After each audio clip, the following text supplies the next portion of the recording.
Hello, friends, and welcome back to another episode of the Modern Pain Podcast. If you're anything like me, when you first started reading research, and for me, well into my career, I never considered some of the ways we think about what we consider knowledge and what we think is the best way to gather it and determine what is causing what in our practice. Getting into the philosophy of science has been a huge help for me. It has helped me understand the limits of some research methods and philosophies when it comes to understanding the complexity of pain we see in our face-to-face encounters with people.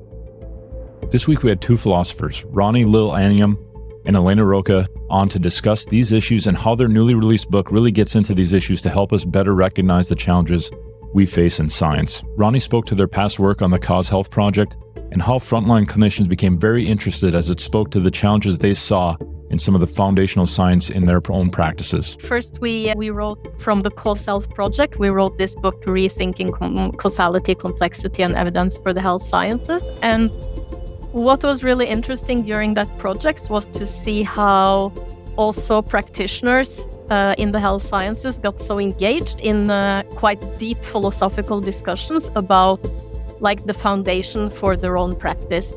Empiricism was discussed and how a strict adherence to empirical methods brings us challenges in science. But these are ideas that the pure empiricists want to avoid. So instead of speculating about why something happens, they just want to see what actually happens. And what we're trying to do in the book is to say that this doesn't work in science.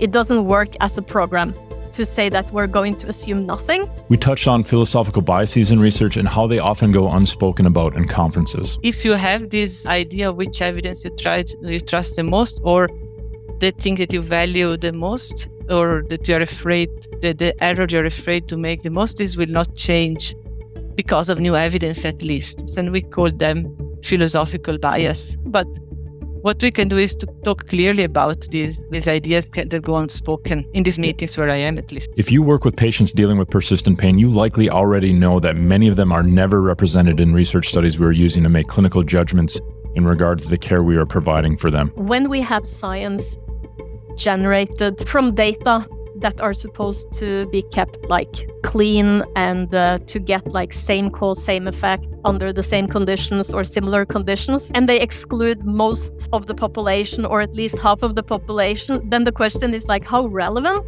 are these results for this population that is excluded in the study? This episode is a great way to start better understanding the philosophy of science as it relates to the science you are using in your own practice. Hopefully it will get you thinking and put research in its best context within every unique N=1 encounter in your own practice. Please consider subscribing wherever you're watching or listening to the podcast, and thank you again so much for spending some of your valuable time on our podcast. Now, on to the episode. This is the Modern Pain Podcast with Mark Karjala. Rani, Elena, welcome to the podcast. Thank you, Mark, for having us. Thank you very much, Mark. It's great to have you both. I've had the pleasure of speaking with Rani before. This is the first time I've spoken with Elena, and I've read a lot of the work of both of you, so I'm excited to have you here. Could you both, Rani, we'll maybe start with you as far as introduce yourself, where you're at, and what your role is, what you do, and then we'll move it over to Elena. My name is Rani Lill Anjum. I'm in Norway at something that is even called Norwegian University of Life Sciences. I work here as a philosopher, one of 2 or 3 philosophers, maybe. So this is a science-heavy university, but I teach introduction to philosophy to bachelor students, and then I teach philosophy of science and research ethics to PhD students, and then I teach a course that I developed together with Elena for master students in environmental sciences and natural resource management, which is basically philosophy of science, but we don't tell them that it's a philosophy course, but they will notice eventually. Elena. Yes, I am working also in a university, in Norwegian University, which is very close to Rani, but it is called Oslo Metropolitan University. And I am associate professor in pharmacy, and I teach pharmacy students a little bit. I'm a bit involved in theory of science, but I mainly teach clinical skills. And before that, I was working with Rani at a project called CauseHealth. Maybe you have heard about that, maybe not, but it's there that we have developed the idea of the course and then of the book. And I have a background in pharmacy and then in molecular biology for the PhD. And I've become more and more interested in the theory of science and philosophy of science, especially in how do we think cause and effect when we talk about the clinic and the use and misuse of medicines, because of my original background, but also many other things, for example, poisons in the environment and so on. Awesome to have you both here. And you spoke of the CauseHealth Project. We've had some of the folks at the CauseHealth Project on the podcast. We had a masterclass. We'll link it all into the show notes, especially the CauseHealth book, I think, which is still open access for folks to take a look at and read, which is an amazing resource. Mm-hmm. One thing I recommend people do, and we spoke to this a little bit before we went on and recorded today, is there's just a lack of understanding of what goes into research and what we consider knowledge and how we accumulate it and what kind of methods we use and what kind of philosophies underpin that.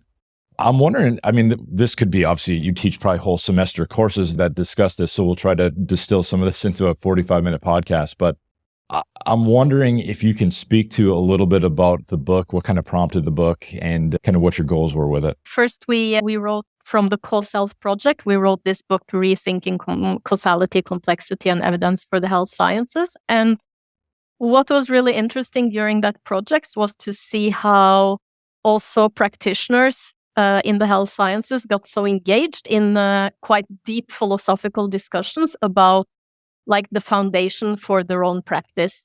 So we tried to look at some very basic underlying ideas in medicine and health sciences that made people disagree, or maybe they agreed, but they were talking past each other, because one would use concepts with different meanings when one had different backgrounds. For instance, what does it mean for something to be person-centered? But also that there is this whole philosophy of science underlying also clinical practice. So we got very inspired from that feedback that we got in the CauseHealth project. So we thought, or actually it was Elena's idea, that we could do something also for our students who are not health scientists or medical students, but they are science students who try to learn about sustainability. What is the sustainable solution? What is the sustainable system? And what they experience is that they have teachers from different faculties and different departments, or even just different sections, who say opposite things from each other. So someone says, this is an important result. It shows that this is not sustainable. And then someone's going to say, no, that's not a very good scientific result because it's not done with the right methods. So you shouldn't trust that type of study. So you can just dismiss it. Or that one even had different types of goals. So different sustainability goals to think about. So that's why we took this type of starting point, that there are philosophical assumptions in science and research and practice that people are usually not aware about. And we're trying to bring this to the front and to show people how it relates and how it influences how science is done, but also how different research traditions and research cultures start from different philosophical assumptions. So we call them philosophical bias. I can just add that I see this all the time in my job, in my profession, that maybe now I'm biased because I've been thinking about this so long with you, Rani, and after writing 2 books, it's obvious that I see the issue more clearly than others. But I think almost every time I have discussions and I go to seminars, I see this issue of when we're trying to use evidence or science-based fact for science-based decision making, then there's always this question of when is evidence enough to justify decisions, to justify actions. So what kind of value of importance do we give to what evidence? I can just give an example from the last seminar I've been before the summer. It was a seminar with a lot of public health researchers and experts, and they were talking about screening programs. And a person showed data from the screening program of mammography, which acts in Norway at the moment. There is a screening program a mammography screening program for women from 50 on. And so the question is that right to do? Should we have this screening program? Is it useful or is it not? And this is, of course, an ongoing question because we've got that amount of resources and we have to use them well. for interventions that are effective. And so, of course, we know there is a well-known, understood mechanism by which if a modified cell is seen with the mammography, so it is removed, and that prevents cancer at least for a certain period of time. So there's nothing mysterious about that single women can experience this. But when you look at this data that these researchers showed at the level of the entire population, then there is no evidence whatsoever that the mammography screening prolongs life at the population level, not even one day. So if you compare populations where there isn't the mammography screening enact, so there's not even 1 day in average of life prolongation. So there you have two types of evidence. They're quite clear. They point to different directions. So if you're a decision maker, would you think that it's valuable to do the screening for the population and for the single women or not? I mean, and this, in my opinion, is a question of what evidence you value the most, what evidence you trust.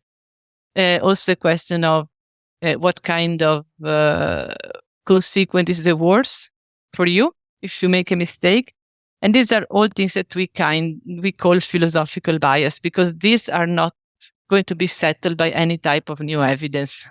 So if you have this idea of which evidence you trust the most, or the thing that you value the most, or that you're afraid, the error you're afraid to make the most, this will not change because of new evidence at least. And we call them philosophical bias. And it's not that we can do, I don't know what we can do about that practically, like to choose the best, like what should we go for? This I don't know, but what we can do is to talk clearly about these ideas that go unspoken in these meetings where I am, at least.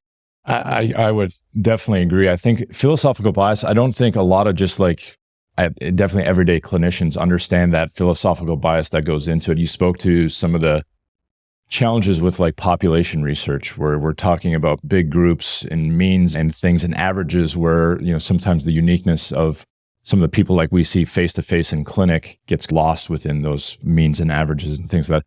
I'm wondering if you could speak a little bit to that philosophical bias of maybe the dominant paradigms of research and philosophy that we've operated under traditionally. I mean, there's some newer ones, and it's not that we haven't had qualitative studies and looked at narratives and themes and different things around unique people, but a lot of it's been more population-driven statistics. And really, I'm wondering if you could speak a little bit to that bias that you see that exists out there, maybe in that aspect. Well, I can say a bit about, for instance, causal evidence. That one might wonder if something works. And then the typical way to think about whether something works is to check, is there a causal link between generally this intervention and generally the outcome that you expect? And that type of evidence has to be generated from a population. You have to see how often do you get the outcome that you would expect when you have the intervention. But of course, when you have that type of population evidence, then in the clinic, you have to think, does this work for my patient? And that is the single case. So you have a lot of general evidence, which is working really well if you think that causality has something to do with a regularity or a correlation. So maybe you want to see, for instance, a regularity between the intervention and the outcome. And in addition, you want to see a statistical difference maker, so that if you compare when you get the intervention to when people don't get the intervention, you should more often get the positive effect when they have the intervention. So that's the difference making concept. So for these two philosophical concepts, the statistical evidence is the best, and the comparison of when you have a control, so randomized control trials, is the perfect type of study if you use this idea of causality. Of course, there are many things that make it difficult to provide a perfect randomized control trial, which is that ideally you would have complete evidence. You would have every instance, and then you would check for everyone whether or not they would get the outcome. And since that's not possible, what we try to do is to have very big data set. In addition, you have the problem, of course, which is just a practical problem, not a philosophical problem, that you don't want to test, for instance, risk populations. You don't want to test it on children or people who use many different interventions at the same time, because then you don't know which of these, for instance, medications or exercises actually did the causal work. So you have practical problems. But anyways, the problem is that when you have population-generated evidence, then if this is the perfect type of evidence, you have to assume that every person who gets the intervention is a statistical average, someone where this population is representative. And if the population is not representative, you might get a different outcome than the statistical average outcome. This is something that Elena and I have become more and more interested in. And Elena, she could also tell you, because now she's been working also a lot with pharmacovigilance, drug safety, looking at unexpected effects. So this is something we have done a bit together when it comes to causality, that if you see the same cause gives the same effect under the same conditions or normal conditions or average conditions, or then you can make a prediction that this is what's going to happen in similar cases. But then the problem is that everyone is different. And this is what you meet in the clinic. You might meet people who are different from the people who was in the study. And you might even meet people who got an adverse effect. So not at all what was tested. I mean, ethically, I'm quite interested in the fact that we think about ethics when we recruit people to a study. So we don't want to harm people in the study. But then, of course, when you minimize the risk in the study, then it looks like the treatment is much safer than it might be if you gave it to everyone. I wanted to introduce a bit the idea of personalized medicine, because this is now what everyone is going for. And one could think, if we're going to personalized medicine, then we're going away from the statistical philosophical bias, or what we call frequentism. Maybe I have to explain in just a second, a little bracket. When we say frequentism, we talk about a tradition where we infer the probability of something to happen by counting how many times the same thing happened in equal conditions in the past. So, and this is more or less, this is what underpins this idea of the clinical trials and the statistics, so etc.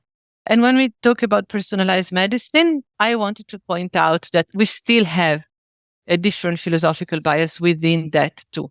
Because the idea of personalized medicine can be approached in different ways. One way is, for instance, if we think that we have a patient, a woman who had maybe epilepsy, has had epilepsy for a long time, and now she's getting pregnant. She is pregnant, maybe 3 months, and she has a series of parameters. And so with personalized medicine, you would try to get all the parameters are relevant from your previous knowledge, and then plot them in a way, in an algorithm or in a prediction model that is built with data from a lot of other similar women. And if you would say, like, because you use all the personal parameters of this person, this woman, then you tailor something that is personalized to her, but that this is based on previous data. So this is exactly the frequentist idea. Another thing one can do, for instance, for which we have a big tradition here in Norway, is to really monitor what happens in the person.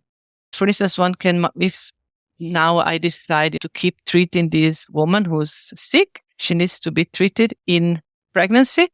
And we have an idea of what happens with medicines in pregnancy. We have an idea. We know that normally pregnant women need much higher dose of certain medicines. But, what to do instead of just augmenting the dose is to monitor how much medicine is in the blood of the woman. How is the woman feeling? What secondary effects or what targeted effects does she have? And then adjust the dose accordingly. And that's based on the person itself, like on what's happening in the person. But of course, you use a lot of knowledge. Still use a lot of knowledge. And this is what is difficult, especially in the health science and medicine. You need to use your previous knowledge that you built in other cases for a new case.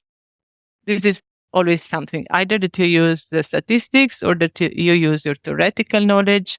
You need to infer for a new case and predict. But there are two different ways of thinking. One is more based on statistics, and I would say frequentism. And the second, maybe one could argue, is more based on propensities, which is what characteristics this person has that can make so that she responds in a certain way to the medicine. For example, how much of the dose of the medicine is actually in the bloodstream, for instance, and how is this person feeling?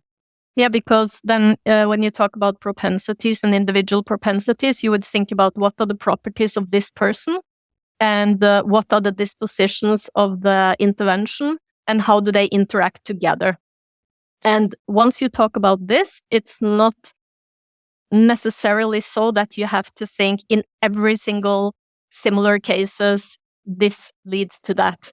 You would think what happens in this unique case, and then the general claim will maybe sum up what happens in the individual cases. And that's the thing about statistical type of evidence is like, okay, is the statistical evidence showing that you have like a universal law? Or is it just the average of all the very different individual responses and interactions? And because if you say, for instance, that 30% of women will require this and this dosage, I mean, or it's like, or this is the best dosage for most people, there will always be some individuals where it doesn't fit. So then the question is like, okay, should we continue to talk about averages and statistical averages? Or should we be transparent about the big diversity that is lying behind the statistical data? Because sometimes it seems like something is like super safe and therefore it's like very unlikely that it's going to harm you statistically. But then if you think individually, there are many good mechanistic reasons for saying you might be a risk group. So for a dispositionalist, it's always really important to get causal evidence from the individual and understand how the treatment works and not just count how often it works without understanding for whom and under which conditions and at what stages could it work.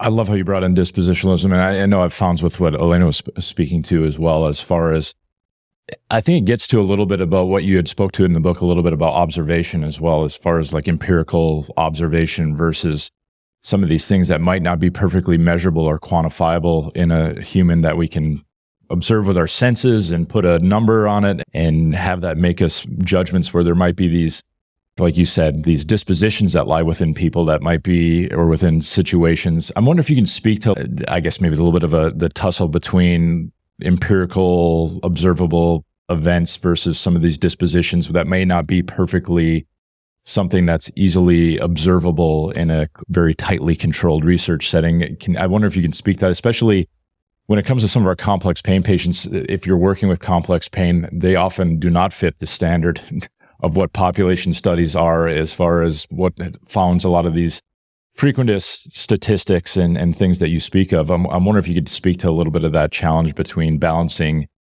the empirical observable versus some of the challenges of the uniqueness of the person that might be in front of us in the clinic. It's important to know that when we are within a scientific or research discipline where it's a lot of focus on data and to get the data and to find big data, it comes from an assumption that you don't have to accept.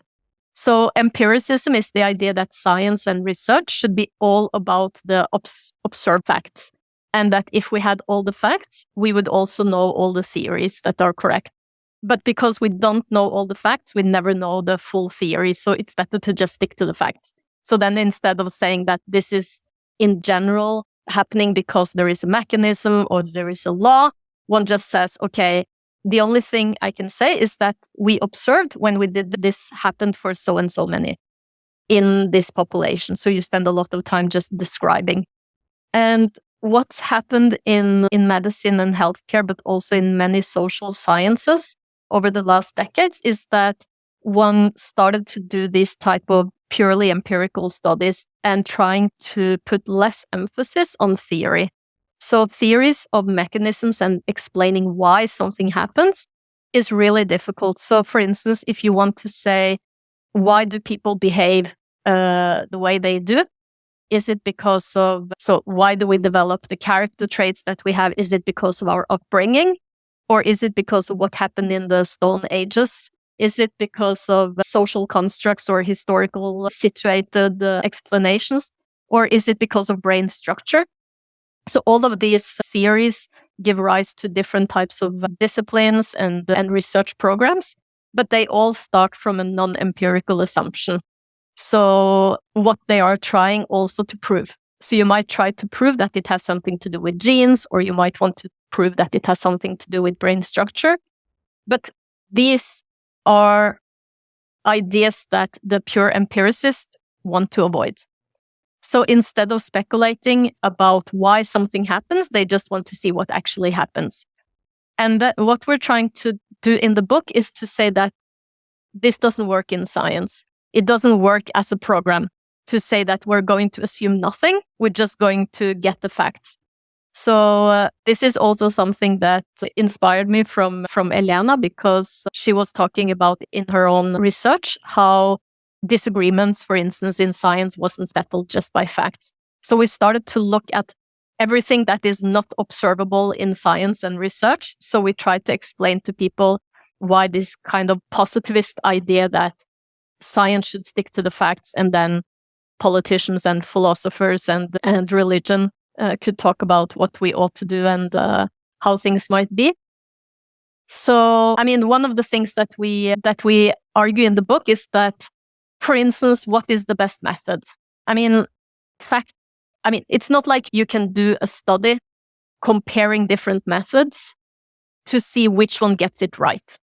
Because the thing is, you use a method because you trust it to be scientific. So if you look for statistical data, you're going to get statistical data. And then you will trust the statistical data that you got if you did it right. And if you're looking for mechanisms and you do experiments, you're going to do experiments and you will find maybe the mechanisms and you will trust it. So it's not like you can test how good a method is. And that's the same with the tools that you use. So for instance, if you think that, okay, pain is not observable, it's possible to experience it, but it's a very personal experience. And when people say they are in pain, you don't know how much pain, or is it in their head? Is it in their body? So ideally, we would be able to make a scan and see where the pain is. So if the pain could light up somewhere, we could have evidence, empirical evidence that it exists, and not just listen to what people claim.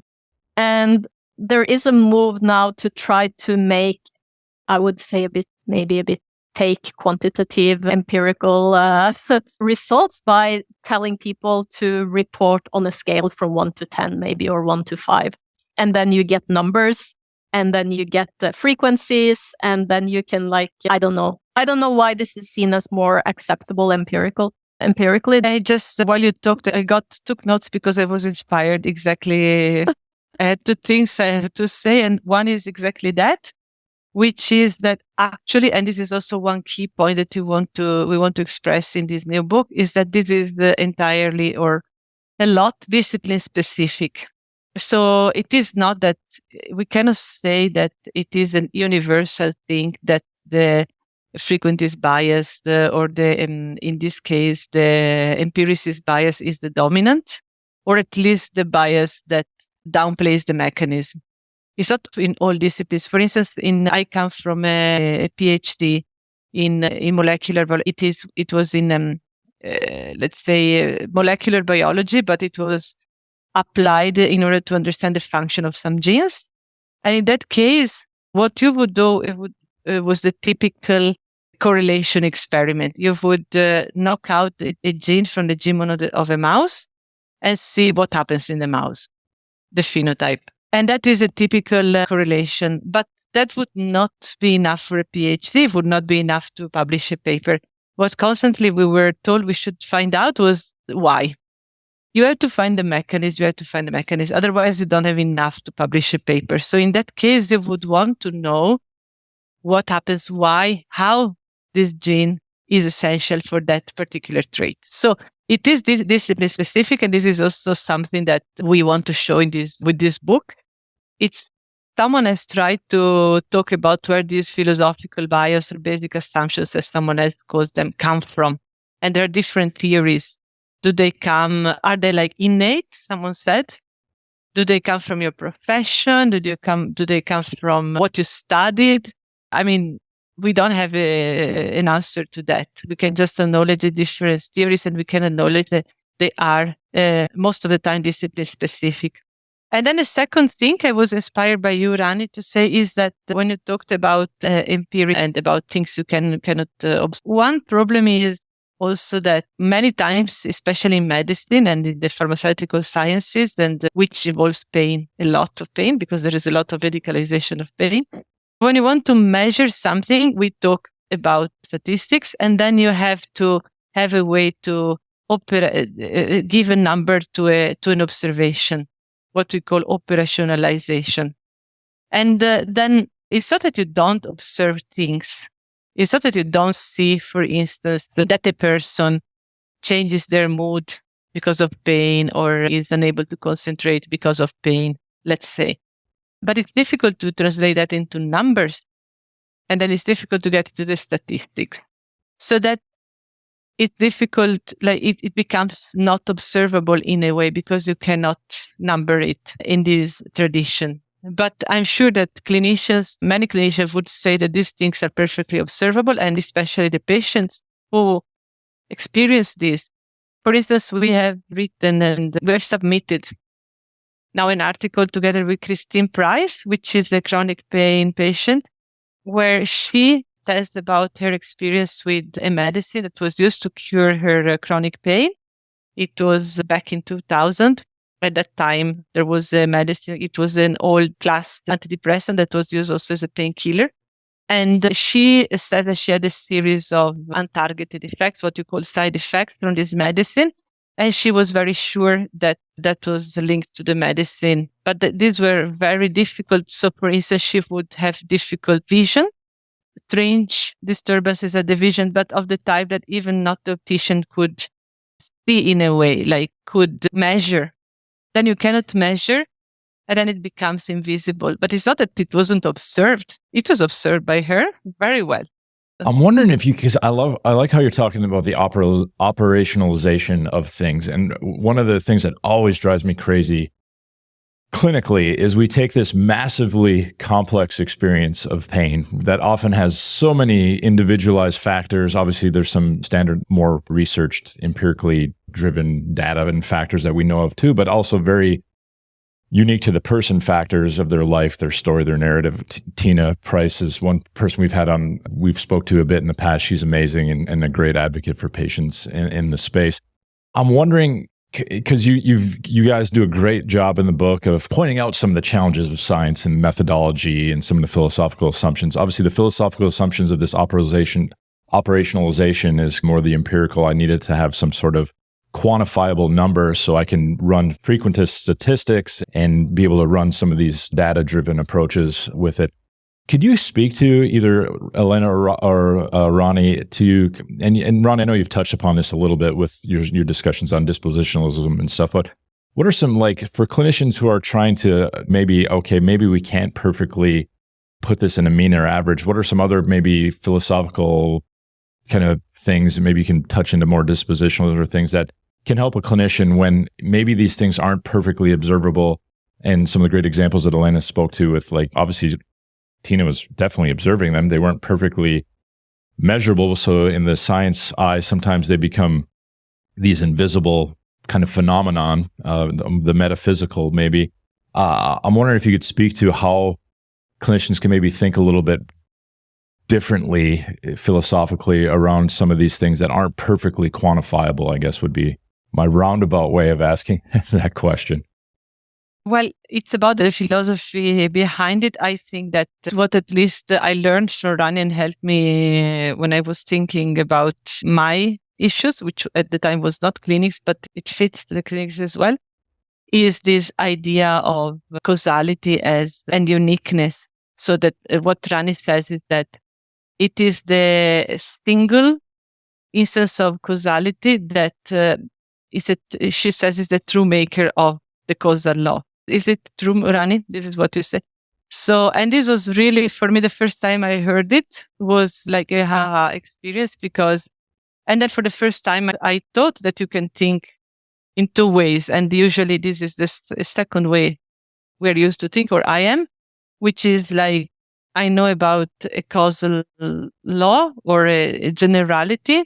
In a way, this is what this what make this single observation causal.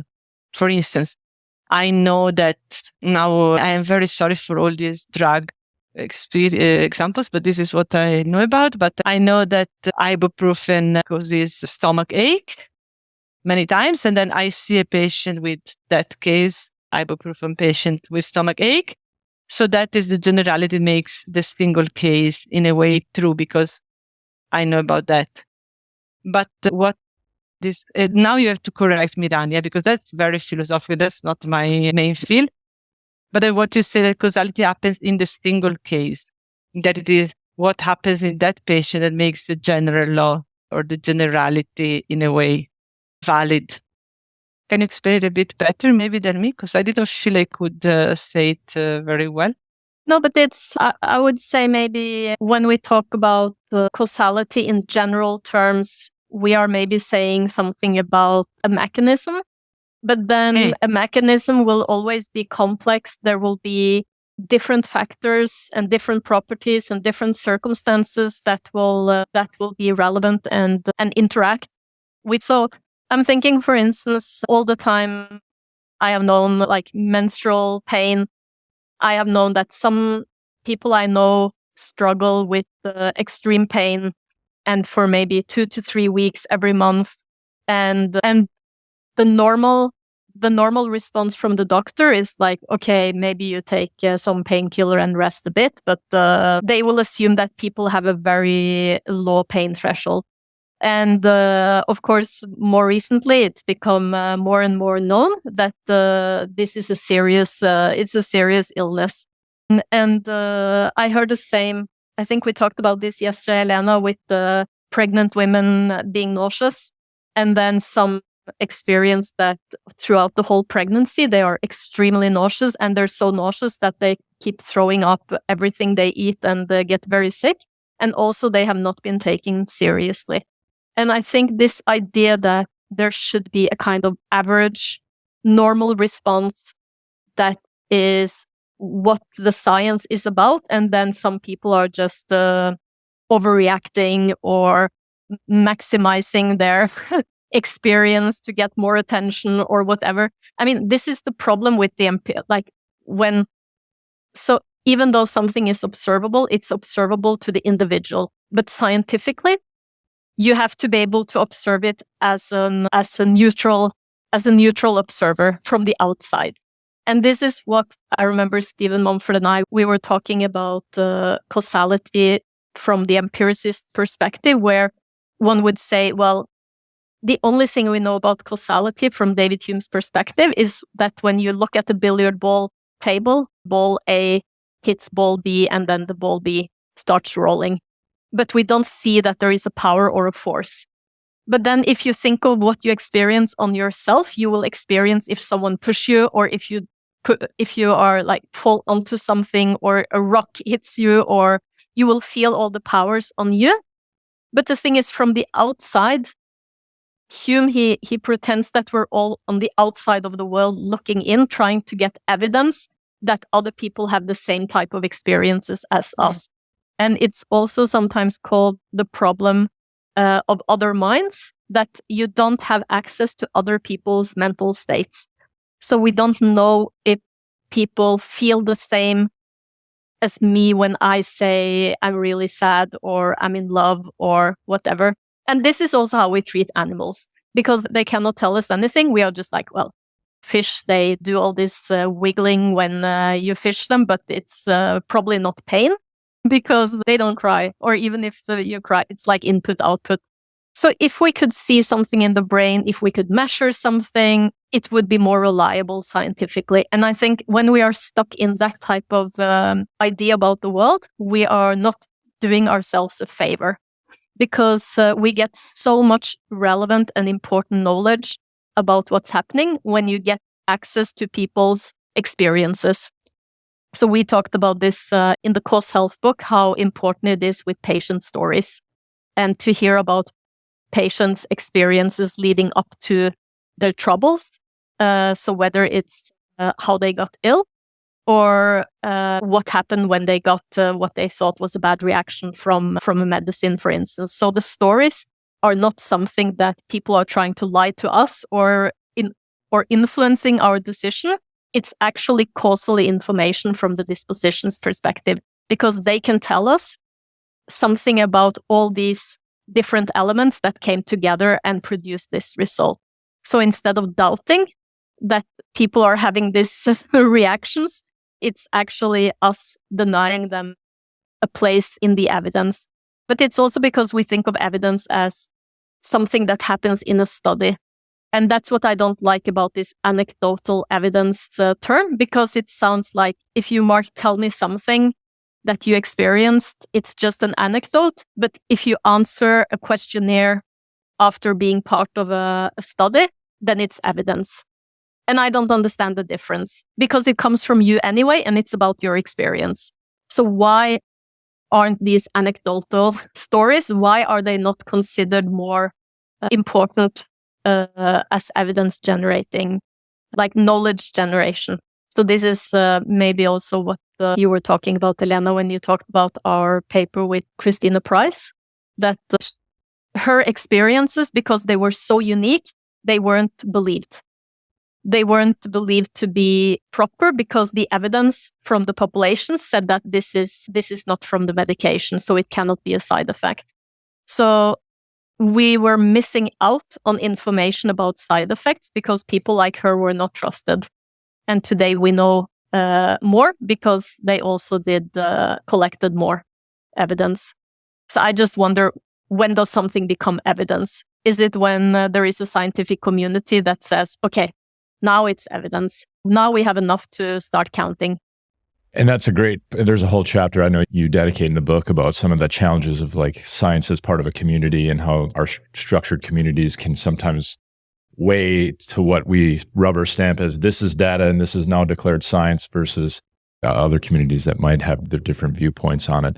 Definitely, I would recommend anybody who's listening to check out the book. It's great, and it definitely will have you thinking, which I think any good philosophical book does, as far as some of the things in foundations of science that I think we operate under kind of implicitly without really explicitly realizing some of the things that go into it.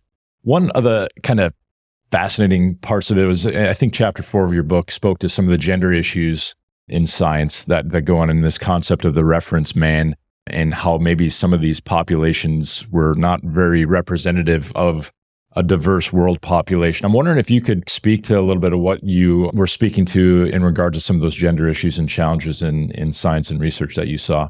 I was actually really shocked when I heard about how there is a data gap in medical sciences. So I read this book by Criado Perez, Invisible Women, and she is exposing data bias in a world designed for men. And what she was talking about in medicine is that even, of course, we know that pregnant women have been excluded from a lot of medical trials because there is the danger of harming the fetus during pregnancy. But I wasn't aware that, of course, Elena knew this already, that women's hormones interferes with the chemical interventions, so that you get very different results from women and maybe much more variety in the results from women than you would do with men. But what I didn't know also was that even when it comes to animal models, one would prefer to use male mice, for instance. And even on the cell level, they would use cells from males. And I was just, I'm involved in a project which has to do with looking at health effects on radiation from 5G. Not that it's proven that there is health effects from that, but they're studying it. And they were talking about how they wanted to do studies on old people and young people and the workers and the different types of populations.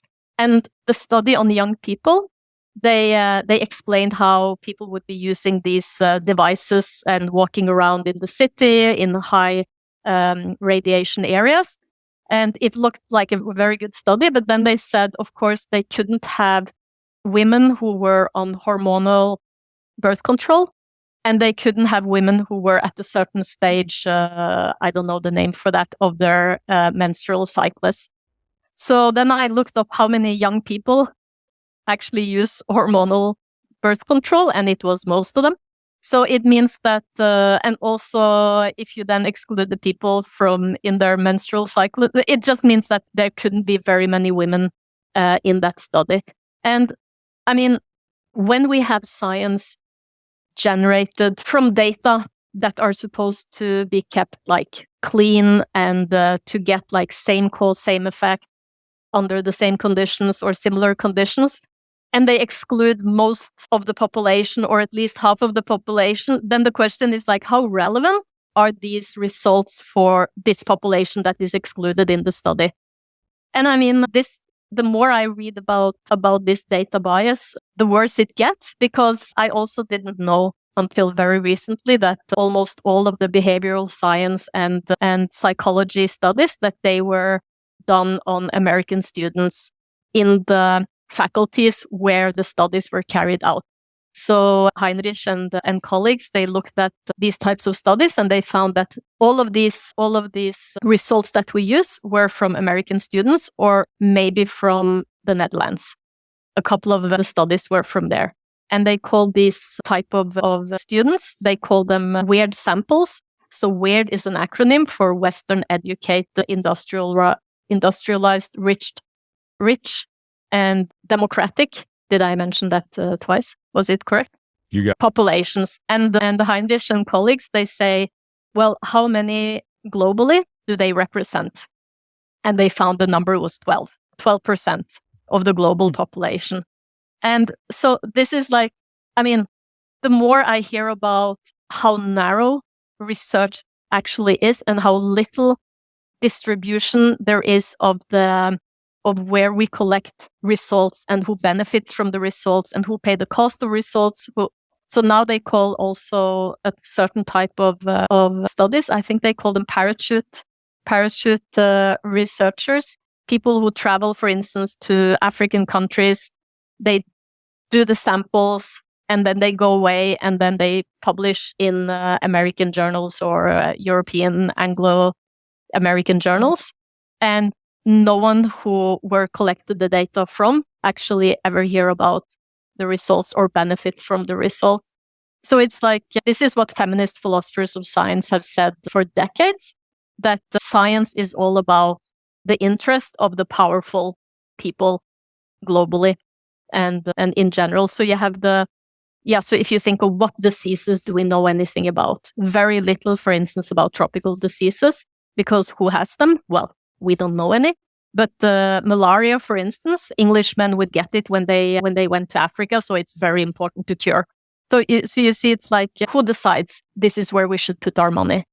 So that's what Sandra Harding says, that if those who are powerful in society also dominate science, then we have a democratic problem in science. And I think that's really important to recognize, because we think science is this ideal, objective and neutral, interest-free thing. Elena, I have to imagine you see a bit of that in pharmaceutical research with your pharmacology background, as far as I know, just obviously working in the U.S. and the U.S. healthcare system, where it's very much a cost containment and really trying to, maximize the fiscal responsibility of the situation.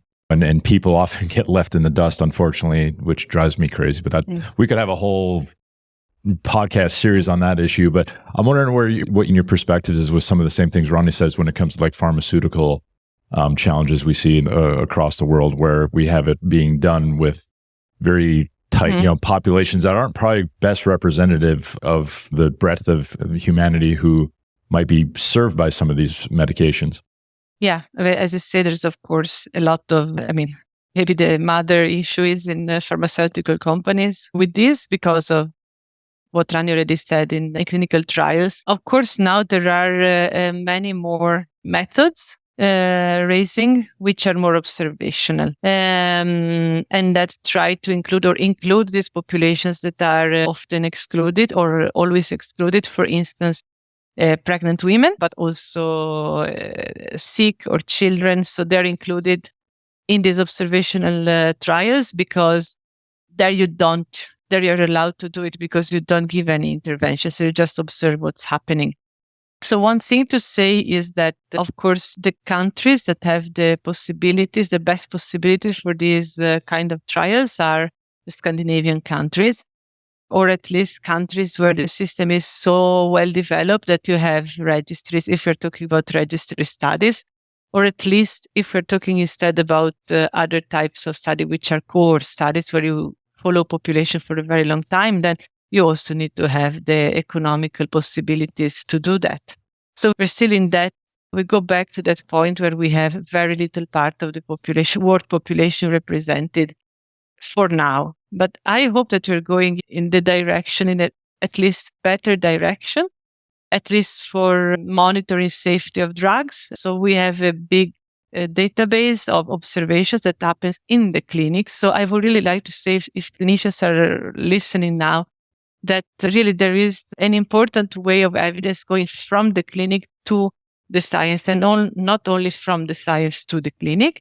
So everyone who works every day with clinical observation can feed the science through systems that are global. So for instance, you can report your observations to global database, and this is really precious evidence. But of course, these databases are still well developed only in certain countries and underdeveloped in others. So we say it's global, but it's really not representative of the global population. But there is a big effort from WHO to implement good structures also in the rest of the world. So in this sense, I hope we're going in a good direction. Other things that I get a bit provoked by are these sentences that are a little bit made, that everyone says. For instance, I look at these master students who write this master thesis, and they say in their introduction that pregnant women are excluded from clinical trials because of ethical reasons.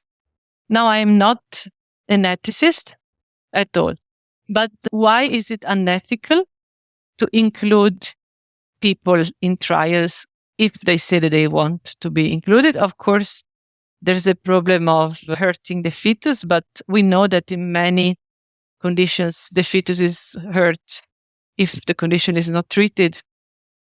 So the ethical choices you cannot really reduce them to these sentences that are made and then everyone accepts it. Oh, it's ethically problematic. It's ethically okay to exclude people from science, from trials. I mean, it's not that simple. This leads me to another question we talk about in the book, which is values in science and a bit conflict of interest. So what is the right thing to do?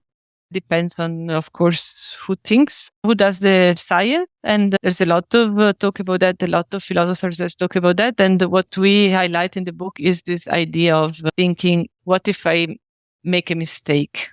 Like, what is the mistake I'm most worried about? So, and here you can see, when you think about it in that terms, you see the difference, for instance, between a clinician and the public health person. If I go back to my initial example of the mammography, a clinician would most often be worried about the patient to miss that important information and get cancer at such an advanced stadium that there's nothing to do, while a public health person would be mostly worried about mislocating the resources, because these are the resources that have to be allocated. And these things are there, but I think that it helps finding ways to talk about it. And this we call also philosophical bias about values, and more technical names about that. I don't go in the depths of it. But I think that finding ways to communicate this interdisciplinary when you're talking to each other, because when I was with that public health people, I would still say, but how is that possible? How do you interpret these numbers if we know that it works? And then they would think, we don't know, but it has to be right. I would think, I think it has to be wrong. The book is great because it really brings up a lot of these issues where you can have some of these mental tussles yourself, see some of the conflicting worldviews and different things that are out there from different perspectives that people may take as they're looking at data, be it a population health person or the clinic on the front line. And I think you all lay out a lot of those challenges and that people can read to. We'll definitely link the book in the show notes, and also the CauseHealth book that both Elena and Rani both contributed to. Both of them are great books. I'm still getting through the philosophy book. I'm really enjoying it so far. So again, I would recommend y'all. I could spend more hours chatting with you both because these topics are always fascinating to me, but I want to respect both your time. And thank you both for your time today and the contributions you're making out there, because we greatly appreciate it. Well, thank you so much for interviewing us and for having us and helping us spread more philosophy to the right people. Very nice chat.